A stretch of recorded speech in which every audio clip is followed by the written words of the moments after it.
Good morning students, how are you? Fine, okay. So fresh हो गए भी आप सुबह सुबह अच्छे से?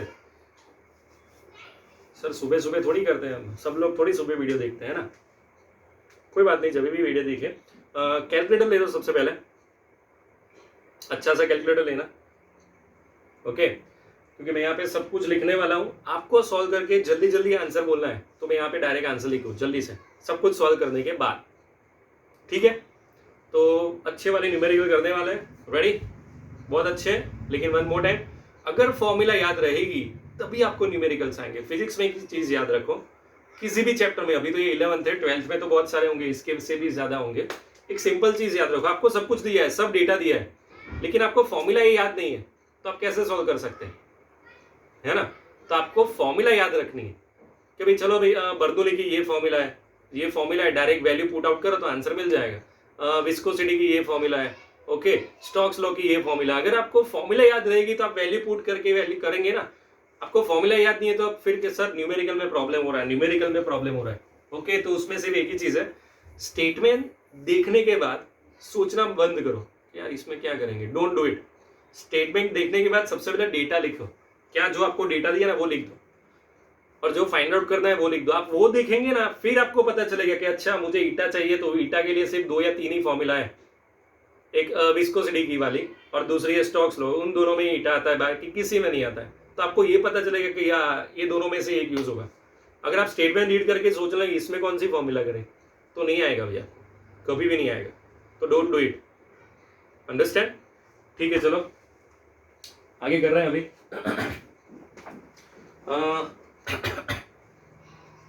हमने लास्ट टाइम 10.10 किया था, 10.8 और 10.9 बाकी है, वो कर लेते हैं। 10.7 हो गया हमारा।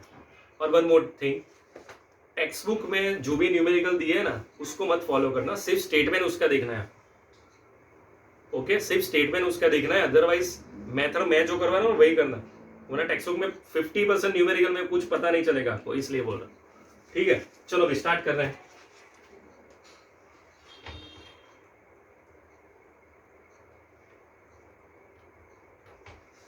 एग्जाम्पल 10.8, ठीक है। चलो अभी स्टार्ट कर रहे हैं, done. A fully loaded Boeing aircraft has a mass 3.3 into 10 raised to 5 kilogram. 3.3 into 10 raised to 5 kilogram, ठीक है। Its total wing area is 500 meter square. 500 meters square area.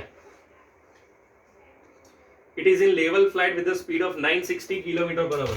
V 960 km per hour, ठीक है। और सबसे last में दिया है density of air दी है 1.2 kg पर मीटर क्यूब। नॉर्मली हम 1 लेते थे, इसमें 1.2 है, क्यों? क्योंकि ऊपर है ना, इसलिए बोइंग मतलब एयरक्राफ्ट ऊपर से जा रहा है, तो वहां पे लेयर से ऊपर है, ठीक है। Estimate the pressure difference between the lower and upper surface of the wing. Done जब स्टार्ट करें, कंफर्म। अब मैं जो बोल रहा हूं ध्यान से, न्यूमेरिकल में क्या क्या सॉल्व करना है वो देख लो। सबसे पहले आपको कोई भी न्यूमेरिकल में सबसे पहले डेटा लिखेंगे, चलो। उसके बाद हमें चाहिए प्रेशर, और दूसरे में क्या बोला है भाई? दूसरे में बोला है estimate the fractional increase in the speed of, percentage में चाहिए मुझे स्पीड, ऐसा हमने किया था एक JEE नीट में, ठीक है। चलो मेरी बात सुनो, ये सब डेटा दिया है आपको, आपको सबसे पहले प्रेशर चाहिए, तो प्रेशर की सबसे पहले फॉर्मूला कौन सी? P = F/A, P = PA + H ρg, 2-3 formula है। इसमें कौन सी यूज कर सकते हैं, आपको क्या लग रहा है? P = PA H ρg कर सकते हैं? नहीं कर सकते, क्यों? क्योंकि उसमें H चाहिए, नहीं है इसमें। P = F/A कर सकते हैं, सर एरिया है लेकिन फोर्स नहीं है भाई, मास है ना, F = mg लिख देंगे, कंफर्म, ओके। चलो भाई, ऐसा नहीं कि मैंने ये फॉर्मूला लिखी इसलिए, आपको सोचना पड़ेगा कि कौन सी फॉर्मूला आएगी न्यूमेरिकल में, ओके। एग्जाम में कोई बोलने नहीं आने वाला है। चलो भाई, P = F/A, चलो F की जगह पे mg/a, मास कितना भाई? 3.3 into 10⁵ G की जगह पे 10 लिख रहे हैं, या फिर आपके पास तो कैलकुलेटर है तो 9.8 ही लेना, क्योंकि कुछ बोला नहीं है कि जी क्या है, तो 9.8 ही लेना है, ठीक है। और डिवाइड बाय 500, इसको सॉल्व करना है।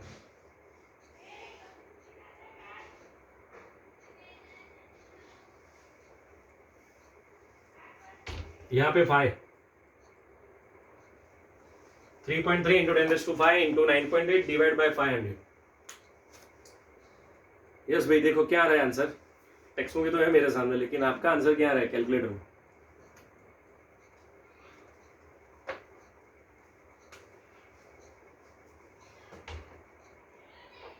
Six 6.5 into 10⁵ pascal, 6.5 into 10⁵ pascal, ठीक है। तो ये आपका प्रेशर है भाई, 6.5 इंटू 10⁵ पास्कल। अभी सेकंड पार्ट करना है भाई। सेकंड पार्ट में ऐसा है, आपको चेंज इन वेलोसिटी चाहिए, इंक्रीज इन वेलोसिटी मतलब परसेंटेज चाहिए, ठीक है। तो हमने ऐसा इक्वेशन किया था, अगर आपको याद है तो। ओके, अब एरोप्लेन लिखा है, तो भाई एरोप्लेन में ऐसा है कि भाई दोनों विंग की हाइट सेम है, तो अगर मैं बर्नूली यूज कर रहा हूं तो दोनों में एच एच कट हो जाएगा। So P plus 1/2 ρ v square plus H rho g, तो एच रो जी वाला पोर्शन कट। सिर्फ अभी मेरे पास बाकी के दो पोर्शन ही है। अभी समझ में आ रहा है भी मैं क्या बोल रहा हूं? श्योर? ओके, ऐसा तो मैं लिख रहा हूं, it is a part A, part B, P1 1/2 ρ v1 square rho g h, P2 1/2 ρ v2 square rho g h. मैंने यहाँ पे H1 H2 क्यों नहीं लिखा? क्योंकि विंग दोनों की सेम ही होती है, इसलिए मैंने H लिखा। तो ये कट कंफर्म, ये क्या हो गया भाई? कट। अभी हमें क्या चाहिए? वेलोसिटी चाहिए। तो अभी एक काम करना है, इसको यहाँ पे ले जा रहा हूँ, इसको यहाँ पे ले जा रहा हूँ। सो P1 minus P2 1/2 ρ v2 square minus v1 square, यहाँ पे डेल्टा P हो जाएगा। तो ये भी हमारा डेल्टा P ही है, change in pressure. 1/2 ρ v2 square minus v1 square. चलो अभी ये गड़बड़ स्टार्ट होगी। सर यहाँ पे तो दो वेलोसिटी है, हमारे पास तो सिर्फ एक है, और हमें ये भी नहीं पता कि फर्स्ट है कि सेकंड है। देखो अंदर स्टेटमेंट में क्या लिखा है, it is in a level flight with a speed of 960 kilometre per hour, ये लिखा है। मतलब ये फर्स्ट हुई कि सेकंड? आई डोंट नो, आपको बता भाई, क्या करेंगे उसमें? तो अब देखो ध्यान से, ये 2 ऊपर ले जा रहा हूं, P अपॉन रो, और यहां पे V2 minus V1, V2 plus V1। Okay,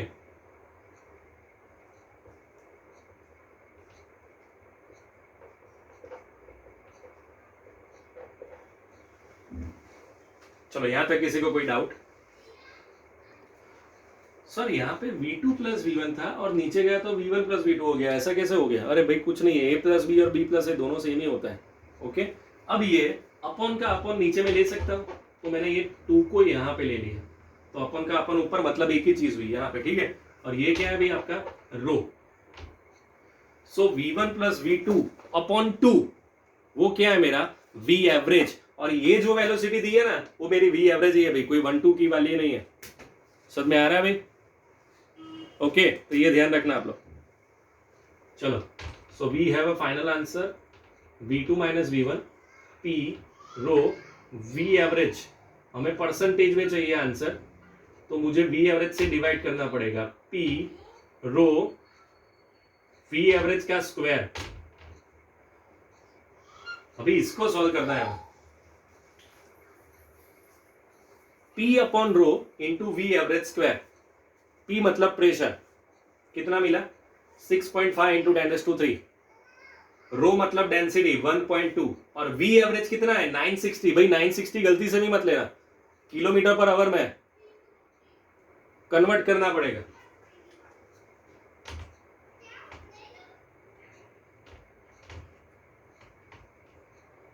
nine 960 into 5/18।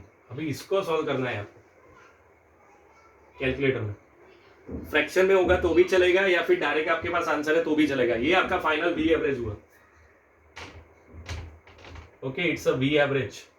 और इसको सॉल्व करके यहां पे आपको वैल्यू लिखनी है।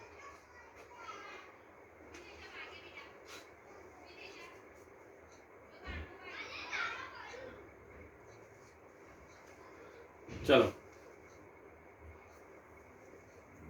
ओके, फिर टेक्सू पे आंसर लिखा है 0.08।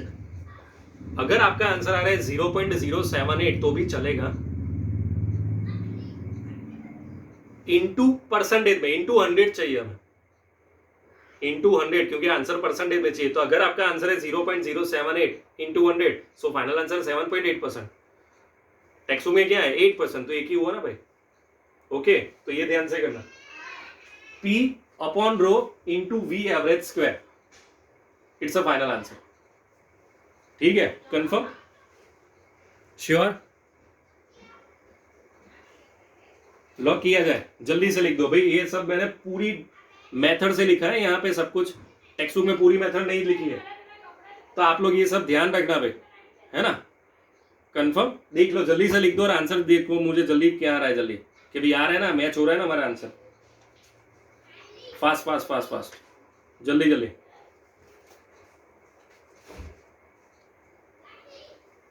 फिनिश, लॉक किया जाए, कंप्लीट। ठीक है, तो अभी जल्दी से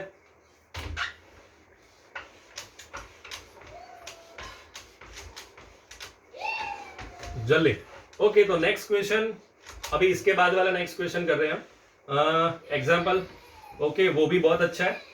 उसमें टॉपिक हम यूज करेंगे वो वाला, विस्कोसिटी वाला। भाई विस्कोसिटी की फॉर्मूला याद है किसी को? Anyone knows what is the formula of viscosity?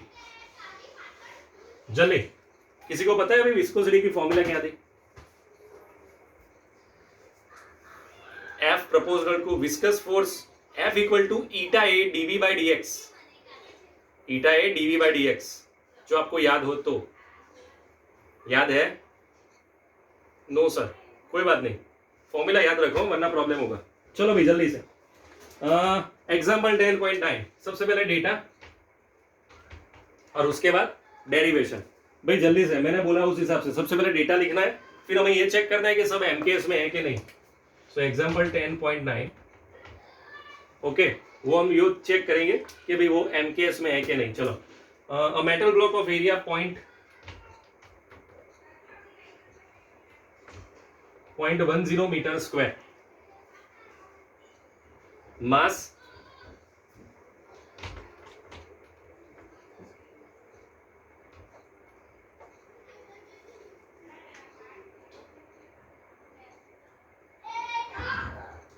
Thickness दी है हमें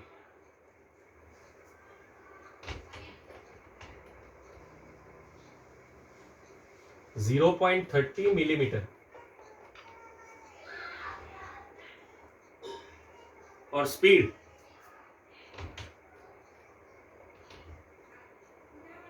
0.085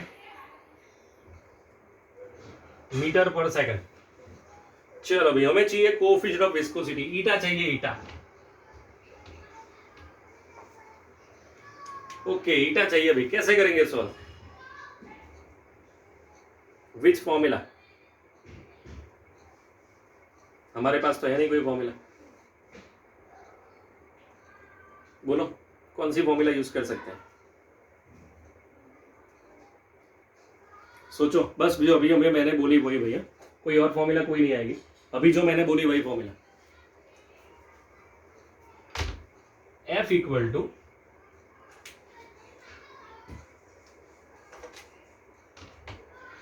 ईटा A d v by d x, हमें चाहिए ईटा, तो अगर मैं ईटा को सब्जेक्ट बनाता हूं तो F d x upon A d v. चलो, एफ की जगह पे एम जी, एन थिकनेस, और यहाँ पे area into change in velocity. Okay भाई, इसको सॉल्व करना है तो आंसर आ जाएगा। चलो जल्दी से भी, यस, मास 0.010, जी 9.8, चेंज थिकनेस 0.30 मिलीमीटर, मतलब 10⁻⁻3, एरिया कितना है 0.10, और चेंज इन वेलोसिटी कितनी 0.085। भाई ये सब बहुत 0.0.0 है, तो ध्यान रखना भाई आप लोग। ओके, फाइनल आंसर में ध्यान रखना, गलती से भी मिस्टेक नहीं होनी चाहिए। जल्दी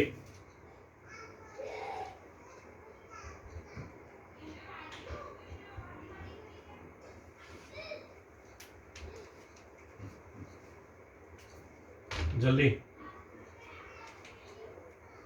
क्या आ रहा है चेक करो तो।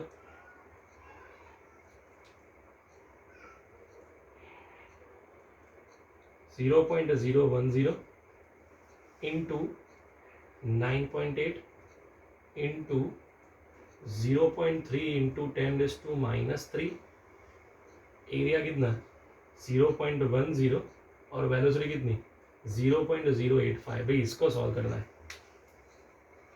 तो ये -3 को रहने दो as it is, final answer में -3 रखना। 123/4/5 ऊपर तीनों का मल्टीप्लाई करो डिवाइड बाय ये दोनों।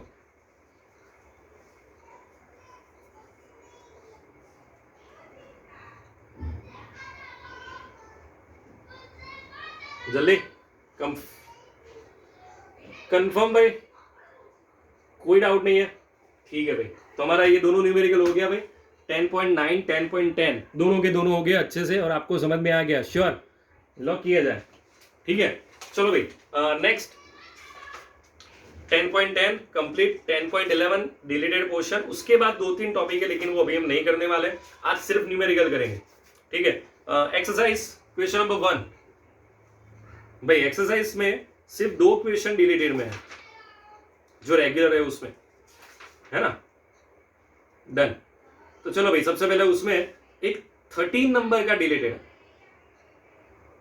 और दूसरा है 18 नंबर में है डिलीटेड में। डन, एक 13 नंबर एक 18 नंबर। ओके, चलो भाई, तो सबसे पहले कौन से हो गए, बहुत सारे हो गए। क्वेश्चन नंबर 5 हो गया, 6 7 8 9 10 11 12 आई थिंक 14 भी हो गया कि बाकी है। 14 हो गया कि बाकी है? भी बोलना मुझे एक बार देख के, है ना, मैं वेट कर रहा हूँ। 14 हो गया कि नहीं हुआ वो बोलना, तो हम कर देंगे। 15 बाकी, 16 हो गया, 17 बाकी। भाई 17 मतलब जो टॉपिक बाकी है ना उसके रिलेटेड ही है। 17 19 20 सब मतलब जो भी टॉपिक बाकी है उसके ही है। तो चलो भाई, अभी हम आगे वाली एक्सरसाइज कंप्लीट करते हैं। 10.1 एक्सप्लेन व्हाई। चलो भाई, first number, the blood pressure in humans are greater at the feet than at the brain.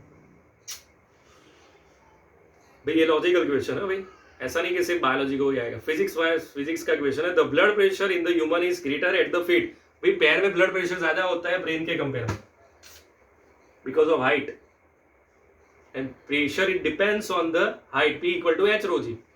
Okay sir, वो तो समझ में आ गया, लेकिन सर लिखेंगे क्या वो समझ में नहीं आता। वो आपने जो समझा है वो समझ में आ गया कि भाई हाइट की वजह से पैर में ज्यादा है और ब्रेन में कम है, लेकिन वो लिखेंगे कैसे? ओके, तो लिखो चलो, the blood pressure in the humans is greater at the feet than at the brain. The height of the blood column is more for the feet as compared to brain. The height of the blood column is more for the feet as compared to brain. That's why. Done है भाई, confirm. Next question. Question number B. Second number, atmospheric pressure at a height of about 6 km decreases to nearly half of its value at the sea level through the height of the atmosphere is more than 100 km. चलो भाई, sir कुछ समझ में नहीं आया, one more time. Atmospheric pressure at a height about 6 km decreases to nearly half of its value at the sea level through the height of the atmosphere is more than 100 km.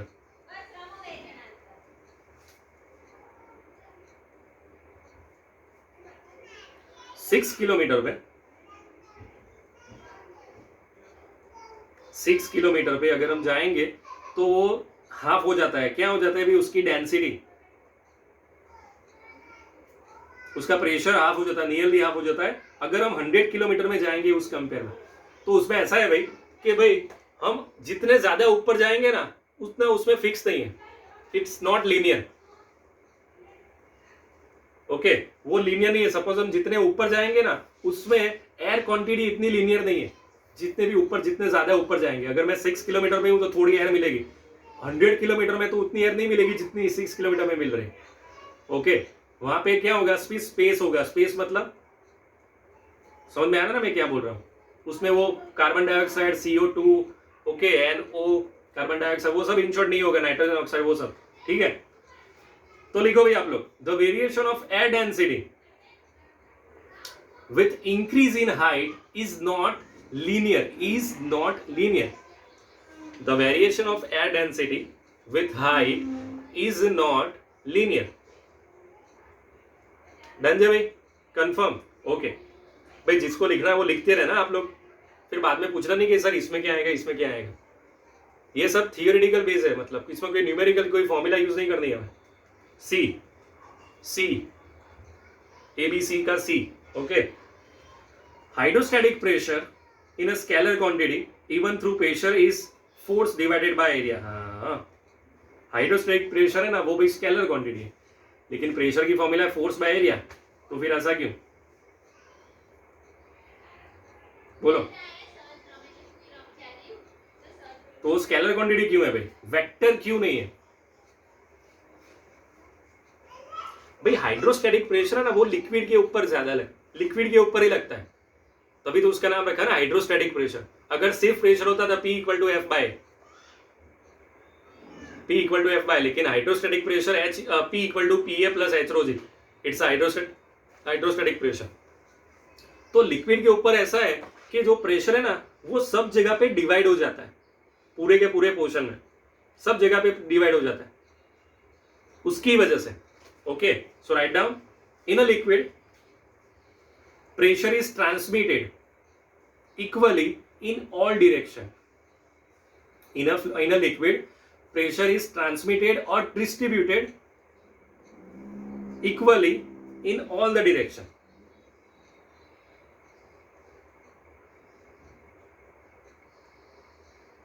अब 10.2 है ना, वो जो topic हमारे बाकी है ना, उसमें से बहुत सारे क्वेश्चन है, तो अभी वो नहीं करने सकते हम। तो अभी मैं 10.3 कर रहा हूँ अभी, क्योंकि 10.2 में first question, second question, third question, ABC, तीनों के तीनों जो टॉपिक बाकी है ना उसके रिलेटेड है, तो अभी उसको छोड़ दो, 10.3 कर रहे हैं। Done?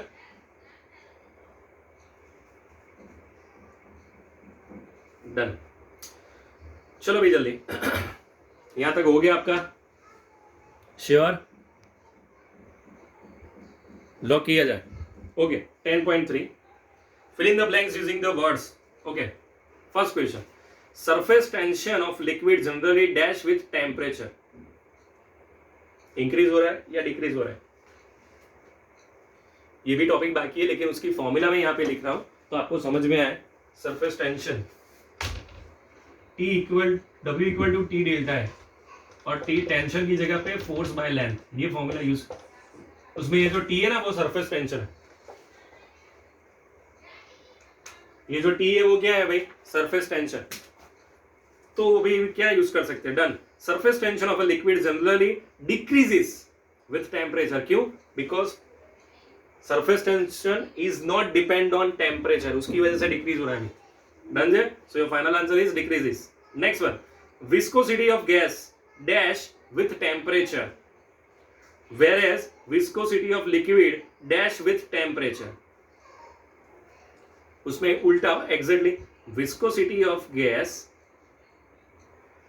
increase with temperature and whereas the viscosity of liquid decrease with temperature। ये याद रखना भी आप लोग, अगर गैस में है तो इंक्रीज और अगर लिक्विड में है तो डिक्रीज। डन जे, confirm? Okay, see For solid with elastic modulus of rigidity, the shearing force is proportional to dash, while for fluid it is proportional to dash। भाई चैप्टर 9 का यूज होगा उसमें, सॉलिड के लिए पूछा है और उसके बाद फ्लूइड के लिए पूछा है। तो सॉलिड के लिए आपका आंसर आएगा शेयर स्ट्रेन, और फ्लूइड के लिए आंसर आएगा रेट ऑफ शेयर स्ट्रेन।